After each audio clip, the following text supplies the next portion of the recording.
Kalau malam 27 pula.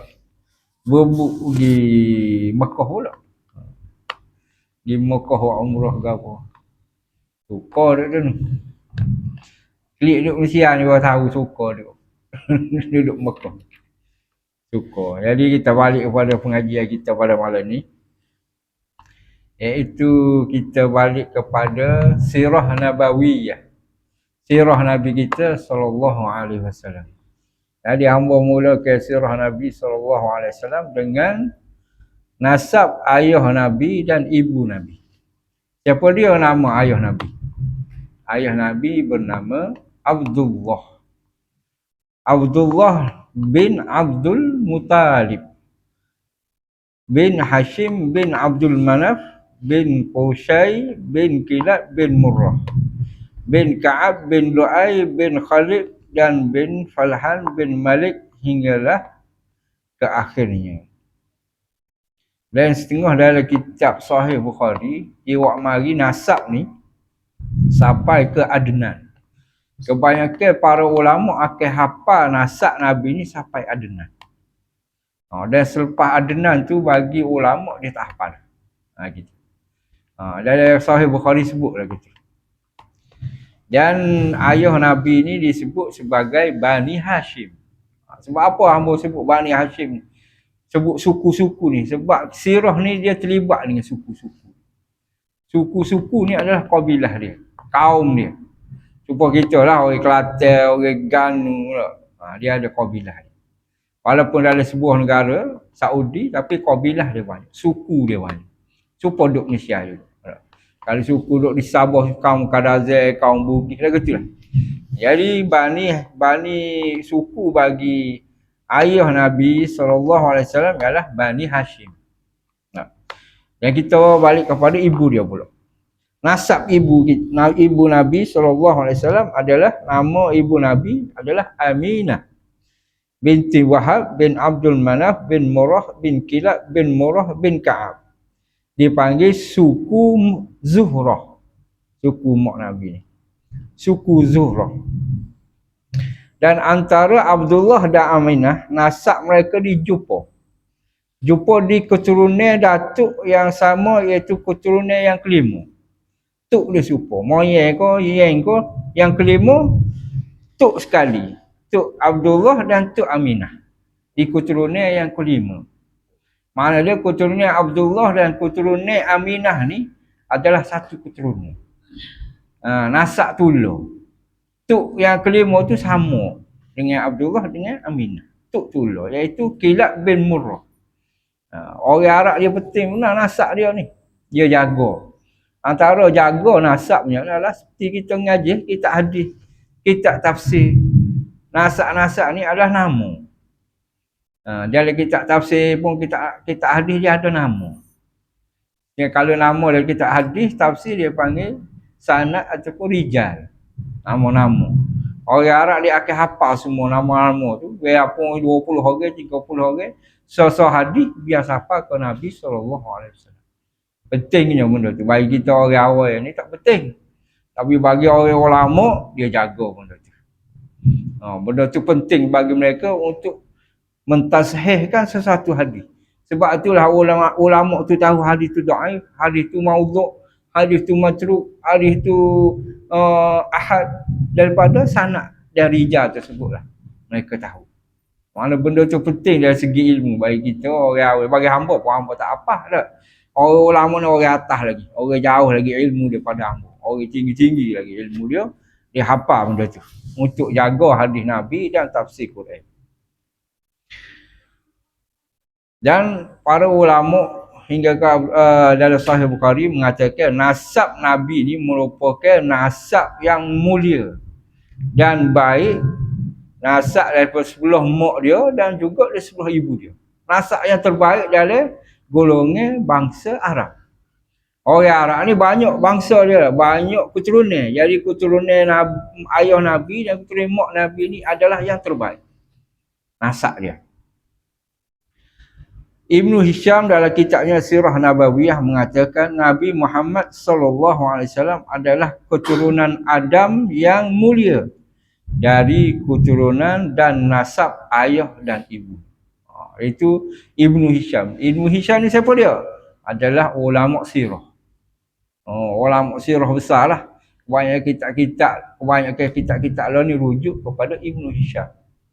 Ada kitab-kitab sirah, kitab sejarah Nabi, kisah sahabat ni daripada Ibnu Hisham. Jadi dia kata sesungguhnya keturunan yang terbaik daripada keturunan Adam adalah keturunan ayah Nabi dan ibu Nabi. Mana keturunan yang mulia. Tak? Jadi kita mulakan kisah dengan Abdullah. Di mana hamba sebut di awal kita ngaji dulu, Abdullah ni ada kisah dia. Tak? Merupakan seorang anak bongsu kepada Abdul Muttalib. Abdul Muttalib ni ada 16 orang adik-beradik. Dan Abdullah ni adalah adik bongsu lelaki. Dia adik bongsu sekali. Dan Abdullah ni merupakan anak kesayangan Abdul Muttalib. Dia paling sayang sekali Abdul Muttalib. Abdul Muttalib paling sayang sekali Abdullah ni lah. Kisah semelihnya, ganti dengan utah. Ingat tak? Kisah mula-mula hamba sebut cerita macam mana Abdullah ni lah nak kena semelih. Ayah dia Abdul Muttalib bernazar dan dibayarkan dia dengan utah 100 ekor. Ingat tak kisah tu? Ingat tak?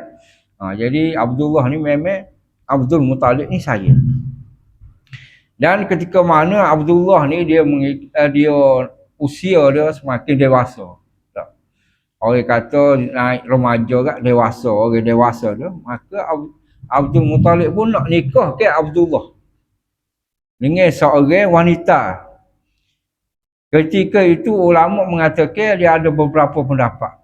Pendapat mengatakan Abdullah ni umur dia baru 18 tahun. Masa nak Abdul Muttalib nak nikah ke dia. Dan riwayat lain mengatakan Abdullah umur dia pada masa tu 24 tahun. Dia banyak khilaf ulama.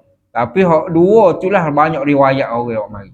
18 ataupun 24. Tapi yang jumhurnya kata 24. Umur Abdullah pada masa itu. Dan pada hari Abdullah pun, Abdul Muttalib ni dia bercakap dengan anak dia Abdullah. Dia kata, wahai puteraku, Aminah adalah seorang wanita yang baik. Abdul Muttalib ni kecek dengan anak dia Abdullah.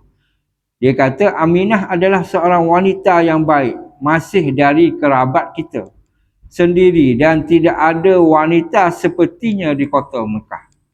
Ini aku bersumpah demi keagungan dan kemuliaan Tuhan bahawa di kota Mekah ni tidak ada gadis yang menyamainya kerana ia menjaga harga diri dan kehormatan, berakhlak mulia, berjiwa suci, cerdas dan taat beragama. Abdullah ni royak ciri-ciri Aminah.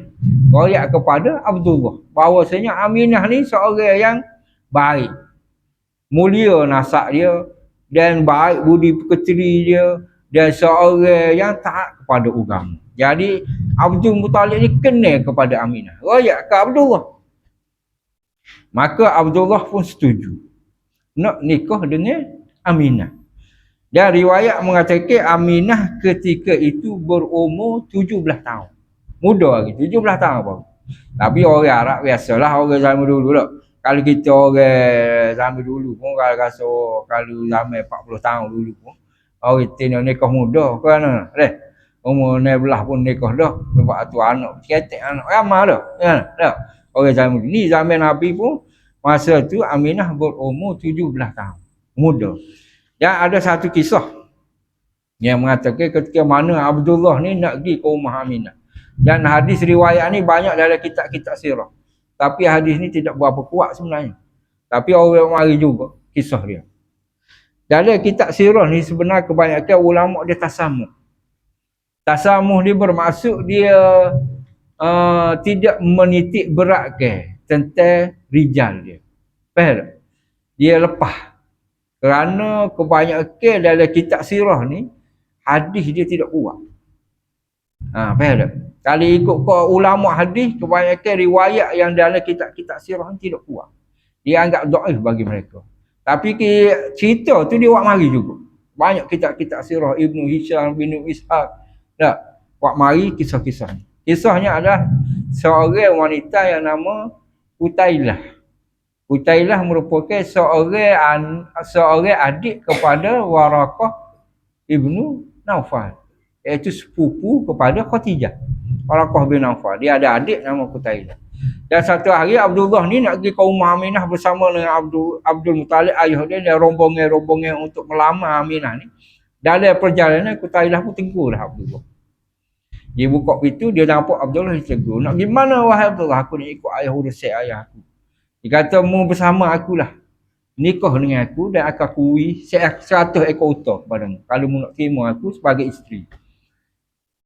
Tawar Utailah ni kepada Abdullah. Abdullah pun kata, aku akan mengikut apa yang diarahkan ayah aku. Mana dia tolak lamaran Utailah. Duduk 3 hari nikah. Dia duduk mikir lagi Utailah ni. Duduk mikir, dia tawar dia untuk jadi bini dia. Dia pun pergi jumpa balik Utailah. Tanya dia, wahai Utailah. Utailah tak paling pun, tak tengok pun Abdullah. Sampai Abdullah duduk panggil lagi, wahai Utailah. Sebelum ni mu nak kat aku pula. Mu lamar aku. Apa mu tak cara aku? Utailah kata, sebelum ni aku nampak ada cahaya di muka mu. Dan pada hari ni cahaya tu tak ada. Mana dia nikah dah dengan Aminah. Mana cahaya tu tak ada. Itu kisah Utailah. Dan banyakkan riwayat tu didaifkan oleh para ulama. Ulama hadis didaifkan cerita. Selain itu, Abdul Muttalib kata lagi, Nabi kita bersabda tentang Aminah ni. Aku adalah putera seorang perempuan Quraisy, iaitu ibu dia, iaitu Aminah, yang makan daging kering.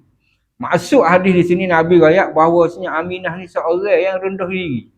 Tidak bangga dengan kemewahan dia. Pada dia keturunan nasab orang bangsawan.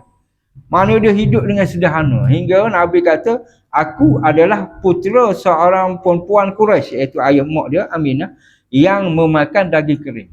Mana seorang yang biasa. Walaupun dia keturunan yang baik, orang-orang yang bangsawan. Maka Abdullah dengan Abdul Muttalib pergilah bersama dengan rombongan dia untuk meminang Aminah. Apabila dia sampai ke rumah Zuhrah, iaitu Bani Zuhrah, Abdul Muttalib dengan anaknya menemui Wahab. Wahab ni siapa dia? Wahab ni adalah ayahnya Aminah. Aminah binti Wahab. Dan melamar puterinya Aminah. Sebahagian ulama sirah berpendapat bahawa mereka pergi menemui Uhyah, iaitu pak saudaranya Aminah. Kerana Wahab sudah meninggal dunia. Hak jaga Aminah adalah Uhyah. Jadi jumpalah Abdul Muttalib kepada Uhyah, iaitu bapa saudara Aminah. Kerana waktu itu ayahnya Wahab sudah meninggal dunia dan Aminah telah dijaga oleh bapa saudaranya, namanya Uhyah. Lamaran Abdul Muttalib itu diterima dengan amat gembira oleh suku keluarga Zuhrah. Persiapan pun dibuat untuk melangsungkan perkahwinan secara besar-besar. Orang Abdul Muttalib ni raja Mekah. Raja, seorang raja. Abdul ni raja Mekah. Mana nak nikah anak bangsu hak dia sayang ni buat secara besar-besar. Pada hari nak nikah tu, Abdul Muttalib tu pun nak nikah juga dengan sepupunya Aminah. Namanya Halal.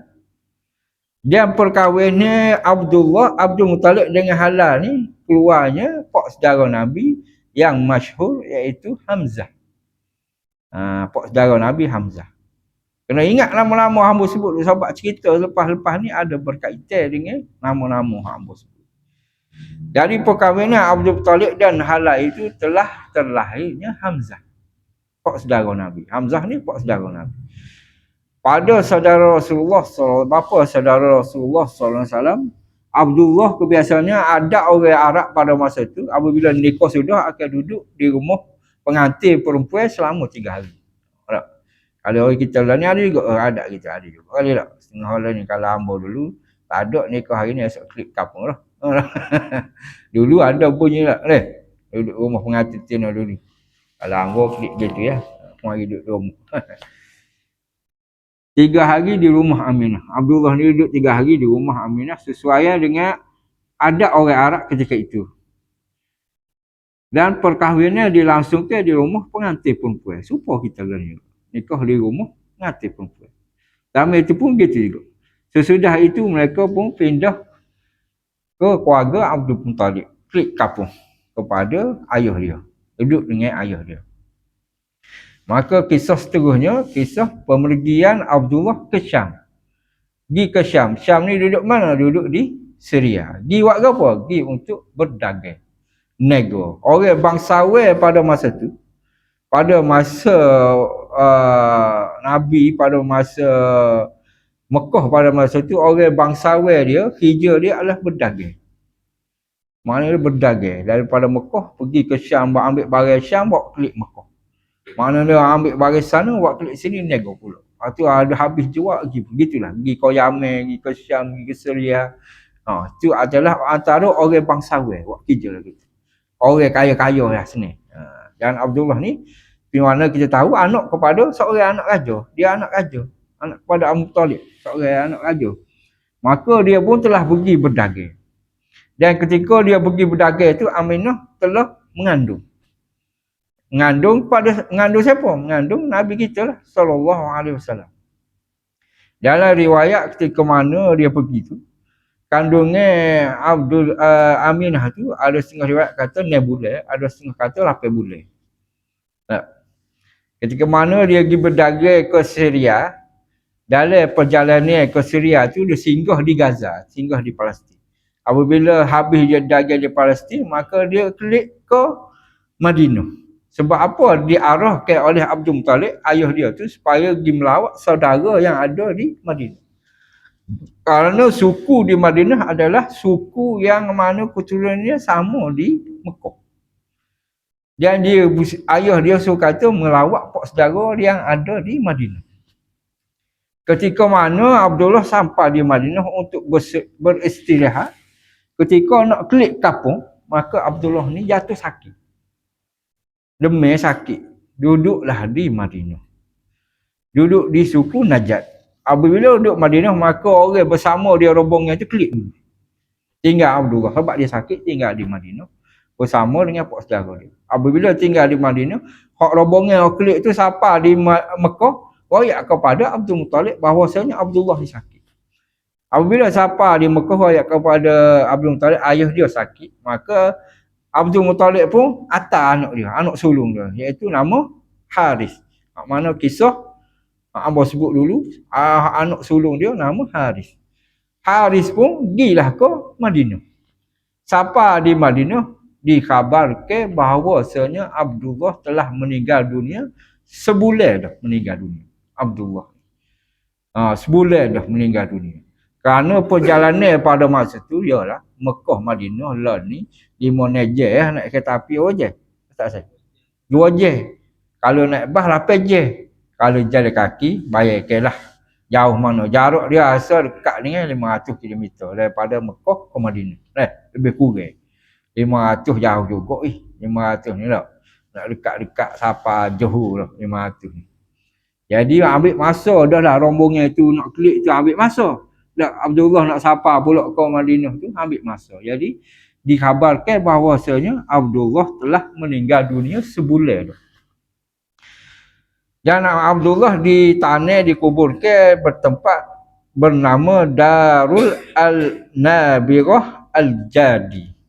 Suku Al-Jadi ni adalah suku kepada pak saudara pamannya Abdul Muttalib, pak saudaranya Abdul Muttalib. Duduk situ kuburnya Abdullah. Duduk di Madinah. Masa pergi ziarah ada pergi tengok kubur dia.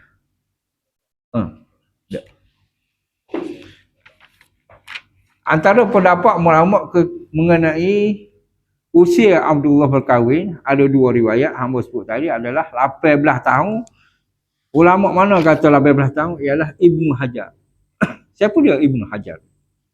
Hamba nak rakyat kata bahawasanya kau kata 18 ni 18 tahun ni bukan calai-calai kau, bukan daripada orang sebarangnya sebut, adalah Ibnu Hajar. Ibnu Hajar merupakan ulama yang mentafsirkan, yang mensyarahkan kitab Fathul Bari, kitab Sahih Bukhari.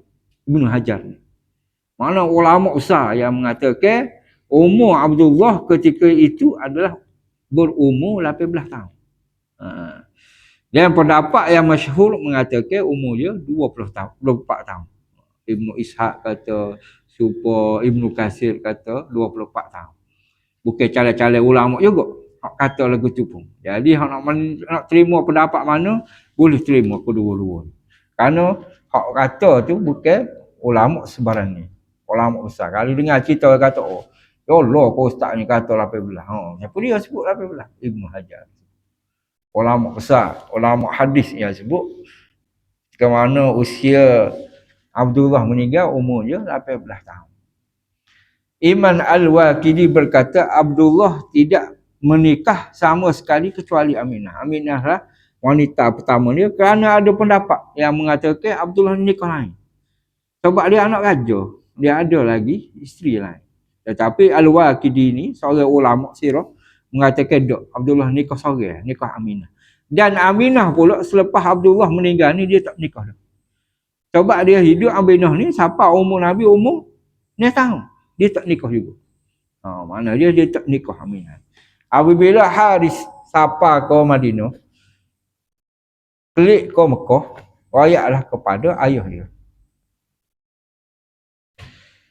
Rayak ke ayah dia, rayak kepada Aminah. Maka Aminah pun sedihlah kerana suaminya yang dia sayang, yang cintai, telah meninggal dunia. Begitu juga Abdul Muttalib. Ada setengah riwayat mengatakan Aminah mengandung Nabi Muhammad SAW ketika itu adalah 8 bulan. Dan pendapat yang pertama kata 8 bulan, pendapat yang kedua mengatakan 9 bulan. Dan ada juga pendapat mengatakan 2 bulan. Tempoh dia. Sebab apa hamba sebut bulan-bulan ni? Ada sebab dia. Ada sebab dia, sebab tu hamba royak benda ni. Selepas tu. Sebab apa hamba sebut 9 bulan, 2 bulan, dan 8 bulan. Nanti hamba sebut. Dan ketika mana Aminah dengarnya suaminya meninggal dunia, maka Aminah ni sangat sedih sampai tiuk.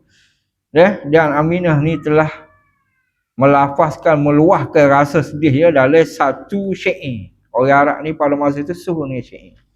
Syair itu adalah dinamakan Ar-Rassa.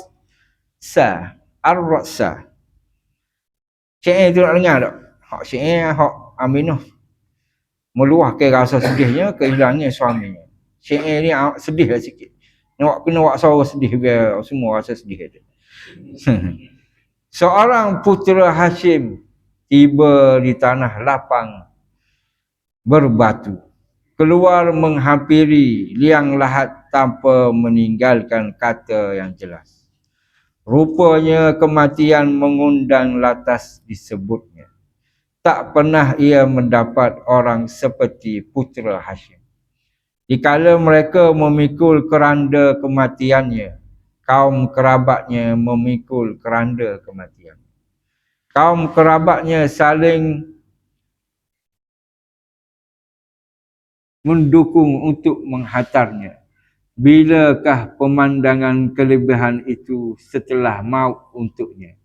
Sungguh layak kerana dia adalah sebanyak memberi dan penuh kasih sayang.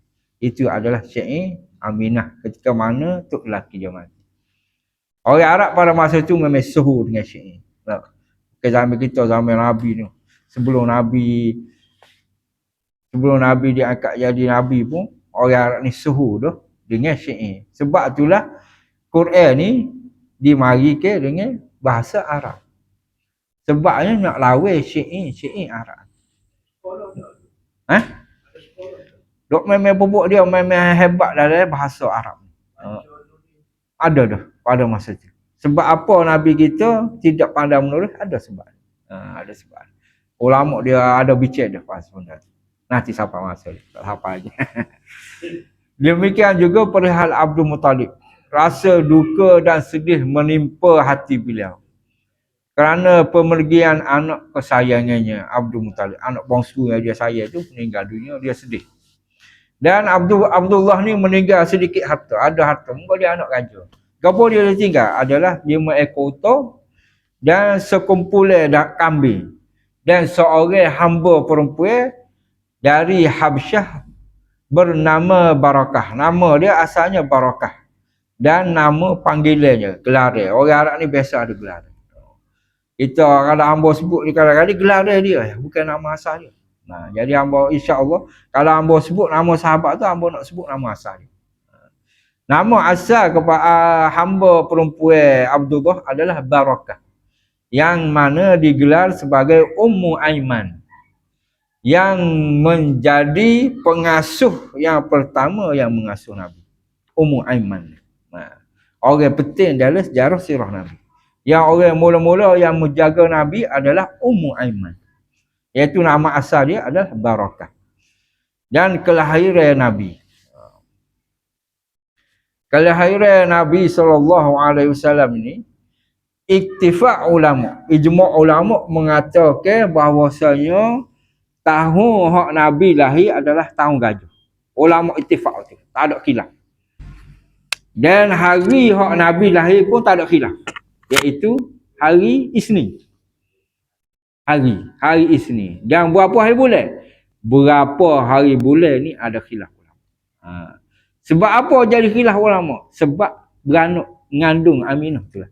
Hak 8 bulan, hak 9 bulan, dan hak kata 8 bulan.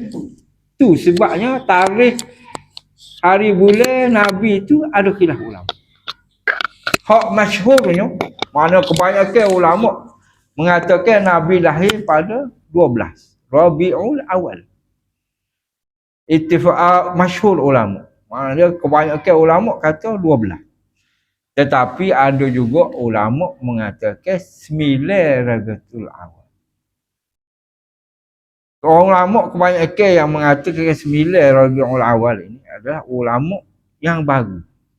Yang mana cek balik tarikh tersebut dengan kajian mereka mengatakan tarikh yang Nabi lahir tahun gajah bertepatan dengan Abdullah meninggal dunia tu, dengan kandungan Aminah ketika itu, mereka katakan adalah 9 hari bulan adalah paling tepat.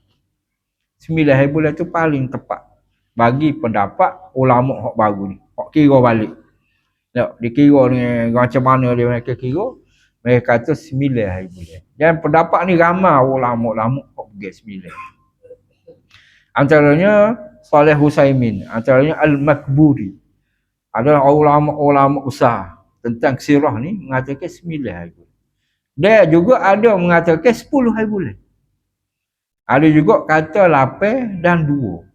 Tapi hak masyhurnya ialah 12 dan juga 9. Banyak ulama pergi tarikh tu. 9 dan 12. Jadi kalau kita kata 9 dan 12, mana kita, orang kita Malaysia pakai 12.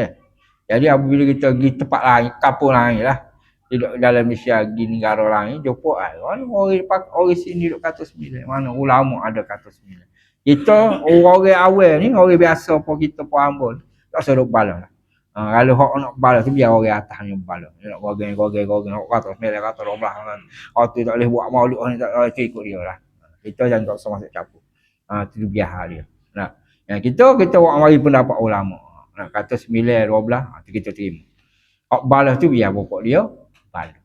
Nah, kita tak usah balas, tak usah masuk hati. Faham balas tak usah masuk. Rugi masuk. Nah, betul tak? Bagi masalah tahun gajah, ulama telah bersepakat seperti mana pada hari Isnin. Sepakat ijma' ulama kata tahun gajah dan hari Isnin. Dan tempoh tahun gajah tu bila? Mungkin setahun tahun gajah ni. Ya. Tahun gajah. Mana dia setahun gajah. Jadi ulama kata bila tahun gajah tu? 40 hari selepas peristiwa gajah tu berlaku. 40 hari. Barulah Nabi kita SAW dilahirkan.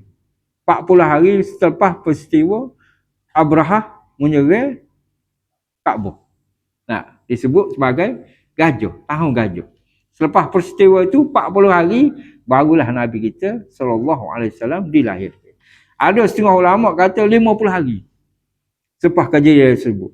Ada juga kata 10 tahun. Dan ada juga kata 23 tahun. Ada juga kata 30 tahun. Dan ulama antaranya Anas Al-Madani kata hak tulis 10 tahun, hak berperabat 10 tahun, 23 tahun tu kemungkinan dia tersilap tulis nak tulis am ni tahun. Tak. Dan dia tersilap tulis sebenarnya nak tulis yaum ni hari. Dia tertulis tertulis tahun. Jadi ulama kata hak kata tahun ni pendapat dia jauh sikit. Tidak tepat lah. Hak tepatnya puluh-puluh hari. Lepas peristiwa tahun gajah. Dan sini hamba bawa mari satu kata-kata daripada Anas Al-Madani. Dia kata, pada penelitian beliau, hikmah kenapa Rasulullah SAW sendiri tidak menentukan tarikh dia. Nabi sebut hari dia lahir, hari Isnin. Kerana ada satu hadis sahih daripada Sahih Muslim, Nabi kata, sahabat tanya kenapa berpuasa hari Isnin. Nabi kata, kerana aku dilahirkan pada hari Isnin. Mana Nabi royak tarikh tetap hari yang tetap dilahirkan adalah hari Isnin. Jadi apa Nabi tak sebut tarikh dia lahir.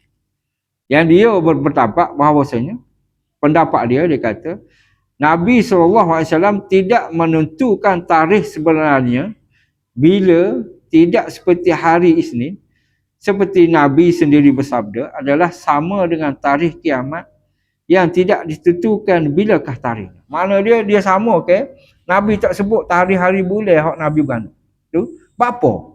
Sebabnya nak bagi kepada umat dia seperti mana dia tak sebut tarikh bila nak berlakunya kiamat. Nabi tak royak tak berapa bulan berlaku kiamat 2025 Nabi tak royak tak.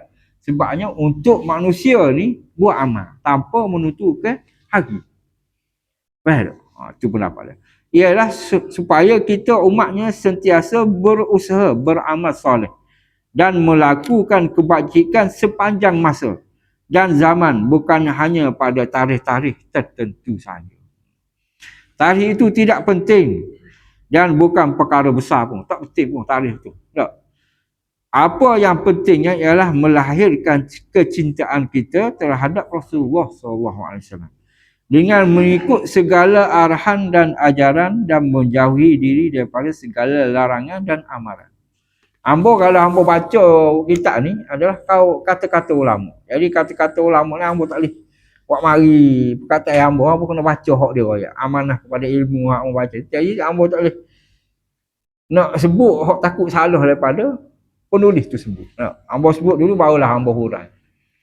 Itu sebab abang kena baca kot takut salah apa hak ulama kata. Jadi fahamlah maksud tahun gajah dah hari Isnin. Lagi tak? Sikit lagi. Peristiwa ketika lahirnya Nabi SAW. Ada peristiwa ni. Antara kisah yang masyhur dalam kitab sirah, kisah pertama ketika Nabi lahir munculnya bintang yang dinamakan bintang Ahmad. Ada satu bintang yang mana ketika mana seorang sahabat namanya Hasan bin Sabit. Hasan bin Sabit ni merupakan sahabat di Madinah. Sahabat di Madinah. Ketika itu umur dia 7 ataupun 8 tahun. Umur dia beza dengan Nabi. Ketika duduk di Madinah, Hasan bin Sabit ni dia mendengar orang Yahudi. Dia tepik orang Yahudi. Kata, wahai penduduk Madinah, wahai orang-orang Yahudi, sesungguhnya bintang Ahmad ni telah keluar. Sebenarnya kerana apa? Sebelum ni bintang tu tak ada. Jadi mereka ni menulis, melukis bentuk bintang Ahmad ni daripada kitab Taurat. Maknanya dalam kitab Taurat ni ada bentuk macam mana rupa bintang Ahmad ni. Jadi pada hari kelahiran Nabi tu, orang Yahudi pun kata telah keluarnya bintang Ahmad. Pokok dia panggil nepik naik atas bukit, naik atas tembok, royak bahawasanya bintang Ahmad ni keluar. Mereka berpendapat bahawasanya telah lahirnya Nabi akhir zaman. Itu Nabi kita SAW. Dan hadis ini dibawa oleh sahabat yang besar, iaitu Hasan bin Sabit yang kata. Kisah ini. Siapa dia Hasan bin Sabit? Hasan bin Sabit ini merupakan seorang sahabat yang kibar. Merupakan sahabat yang terkenal dengan nama pensyair Nabi. Syair dia ni dia tulis zaman jahiliah, dan apabila dia masuk Islam, dia pun tulis syair. Untuk menganggungkan, untuk rakyat cerita Nabi, dia gunakan syair dia. Jadi dia terkenal dengan nama pensyair Nabi. Sahabat Hasan bin Sabit, pensyair Nabi. Orang hebat dalam sejarah kita. Hasan bin Sabit menukilkan ketika dia di usia 7 tahun, di hari ketika Nabi Muhammad SAW dilahirkan, kebetulan aku berada di benteng tembok Yahudi di Madinah. Dan naiklah seorang pendeta Yahudi di atas satu tembok sambil memekik, "Wahai seluruh kaum Yahudi, sesungguhnya pada malam ini telah terlihat bintang Ahmad. Dan tidak akan terlihat bintang ini selepas beliau lahir." Mana bintang ni tak aja muncul pun, melainkan selepas Nabi kita lahir. Disebut sebagai bintang Ahmad. Itu kisah yang pertama. Banyak kisah dia, ada sampai 5 kisah. Dia tu. Ni kisah.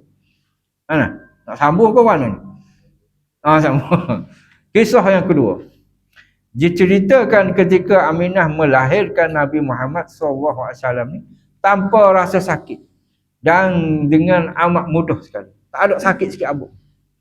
Dan dalam riwayat mengatakan Aminah lahir ke anak dia Nabi Muhammad SAW bersorangnya. Tak ada orang. Dengan mudah dia beranak, tak rasa sakit pun. Bersendirian pula tu dia lahirkan Nabi kita SAW. Kisah ketiga, ketika Nabi lahir, keluar daripada rahim ibunya telah berkhatan. Nabi kita sunat dah. Dan tali pusat dia tu kerat dah. Tak ada pun tali pusat. Kalau kita beranak biasa ni, tali pusat budak doktor kerat dah. Tak, Nabi kita buat ni tali pusat tak ada dah. Dia telah bersunat. Dan ketika nama Nabi kita lahir, tangan Nabi kita jatuh tanah dan seolah-olah kepalanya mendongak ke langit supaya orang doa. Antara kisah peristiwa ketika mana Nabi kita lahir. Yang kelima, Nabi SAW lahir keadaan tali pusat. Yang keenam adalah tergoncangnya istana Kisra. Yang mana istana Kisra ni ada di Iran, Persia. Masa tu kerajaan Kisra ni merupakan kerajaan hebat.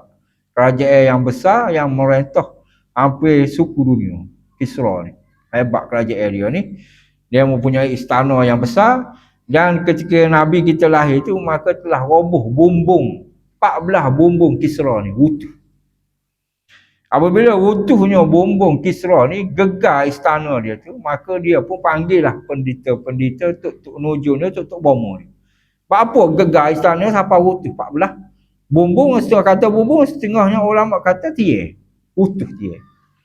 Maka dia panggil Tok Nujum, dia kata apa boleh runtuh ni? Maka Nujum dia kata bahawasanya hari ini lahirnya seorang Nabi.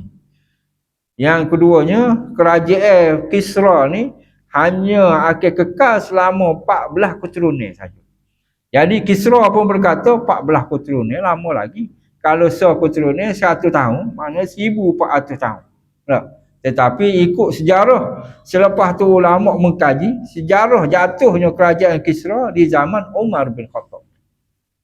Khalifah yang kedua telah masuk kerajaan Persia dan dapat mengambil alih kerajaan Kisra. Dan ulama mengatakan di tahun ada 1 tahun tu selama 4 orang raja telah bertukar. Pok dia pergi adik-beradik tukar jadi raja, naik satu. Sapalah zaman Umar, zaman Nabi tidak jauh.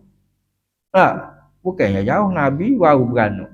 Setahun dah zaman Kisra, zaman Umar. Nabi mati sudah umur 63 tahun. Tak. Selepas tu dia perintah oleh Abu Bakar, lepas tu Umar. Tak lama, tak apa pun 1400 tahun. Tak. Jadi ulama mengatakan ada 1 tahun tu sampai 4 orang tukarnya jadi raja. Dia baloh tukar jadi raja, naik raja lain. Lepas tu baloh pula naik raja lain. Setahun tu 4 orang raja naik. Tak apalah zaman Umar boleh masuk Persia. Boleh memerintah Persia. Boleh memerintah Kisra. Tu kisah yang keenam. Kisah yang ketujuh, di saat Nabi kelahiran Nabi, maka telah terpadamnya api sembahan orang Majusi. Orang Majusi pada masa itu di Persia adalah menyembah api. Jadi api yang dia sembah ni selama 1000 tahun tu terpadai ketika mana Nabi beranak. Padai. Dan pokok dia apabila padai tu, pokok dia nak hidup balik api tu. Dan sampai di zaman pemerintahan Umar, api tu tetap terpadai. Tak boleh dihidupkan. Padahal duk nyala 1000 tahun dah duk nyala. Tak pernah padai. Sampai pokok dia sembuh api. Tapi apabila Nabi kita lahir, terpadainya api di Kisra, di Persia tersebut. Jadi pokok yang nak hidup pun tak ada hidup dah. Api tu. Sampailah zaman Omar kata tak ada pun api tu. Api tu tak ada dah. Tetapi, tetapi kena ingat, hadis-hadis hak cerita hamba sebut tadi. Tak? 7 kisah sebelum Nabi kita dilahirkan, peristiwa ketika Nabi dilahirkan ini, ulama hadis mengatakan hadis-hadis tersebut adalah hadis dhaif. Cerita ni banyak dalam YouTube, dalam TikTok banyak orang dengar. Tapi ulama hadis mengatakan kisah tersebut merupakan kisah yang dhaif. Hadis dia tak kuat. Faham kalau hamba sebut pasal hadis dhaif ni. Hadis dhaif ni tidak boleh memberikan hujah. Kita nak tekan, nak bawa hujah tak boleh. Hadis dhaif ni hanya untuk kita guna untuk kita buat amal. Disebut fadail amal. Fadail amal kita buat amal. Amal kita zikir ke, contoh zikir tu kena zikir tu merupakan hadis dhaif. Contohnya amal ayat. Supaya kita lepas semaya kita baca 33 kali subhanallah alhamdulillah tu hadis sahih. Tapi kalau kita dengar ada sahabat suruh baca subhanallah 1 kali. Ulama pocek kata hadis tu hadis dhaif. Jadi kita tak boleh buat hujah, hanya untuk buat amal boleh. Itu masuk hadis dhaif. Jadi benda tu hadis ni tidak boleh dibawa ke menjadi hujah. Kenapa? Hamba buat mari juga kisah ni sebab mesti orang pernah terbaca. Betul? Dalam ataupun pernah tertengok dalam TikTok, dalam Facebook, mesti ada kisah. Betul tak? Dan kisah-kisah ini merupakan hadis yang dhaif. Kita tidak boleh membawanya sebagai hujah. Dan untuk pengetahuan semua, kisah-kisah yang dibawa ini sebagai ulama hadis telah mendhaifkan kisah-kisah ini. Akan tetapi ulama sirah telah membawanya kisah ini dalam kitab-kitab mereka. Sebab itulah setengah ulama kata ulama sirah dia tak sama. Dia di mana dia tak kuatkan sangat pasal martabat hadis yang dia bawa cerita-cerita Nabi ni dalam kitab-kitab mereka. Jadi kalau kita baca kitab tu, kitab sirah tak kira lah kitab ke apa, maka kita kena cek hadis dia. Kita nak cek hadis tu kena cek daripada ulama-ulama hadis lah. Ulama-ulama hadis yang boleh mengatakan bahawasanya kisah dalam kitab sirah ni ada yang dhaif. Kalau masuk yang dhaif ni, maka takutnya kisah tu tidak berlaku pada Nabi. Tak jadi pun pada Nabi, tapi kita buat mari juga cerita untuk pasal. Maka kesalahanlah kepada kita sebagai orang Islam yang mana kita sayang kepada Nabi, buat mari cerita Nabi hak mana tak berlaku pada Nabi. Betul tak? Kita kata kita sayangkan Nabi. Tak, kita kata kita selawat kepada Nabi, kita sanggup berjihad kepada Nabi dia. Tapi kita duk cerita pasal benda yang tidak terlibat pun dengan Nabi kita. Nak apa kita duduk di tempat tu? Tak sih kan? Tak, betul tak? Itu sebabnya ulama hadis dia tak sih orang menggunakan riwayat-riwayat yang dhaif pasal cerita Nabi. Itulah antaranya, jadi kita sambung minggu hadapan. InsyaAllah. Dan minggu depan kita akan sebut tentang kisah ibu susu Nabi. Seperti mana kita tahu, orang bagi Nabi minum, katakan bahasa dia, nak bagi jadi ibu susu Nabi ni bukan mana kita tahu Halimah Sa'diyah saja lah. Tapi ada orang lain. Ada setengah riwayat sampai 10 orang. Yang hak masyhurnya 4 orang dan hingga 5 orang. Jadi ibu susu Nabi SAW. InsyaAllah pada minggu hadapan. Dan doa pada hamba itu biar boleh pergi Mekah. Bakat-bakat doa insyaAllah. InsyaAllah kalau boleh Mekah tak, cotilah 2 minggu. Kalau boleh pergi insyaAllah 13 bulan 1. Tahun lepas. Boleh jauh tahun lepas. Tahun lepas tak apa je lagi. 13 bulan 1. InsyaAllah. Doa-doa bagi hamba mudah. Hamba dah rindu nak pergi. Berapa kali mimpi lagi. Tu tak siapa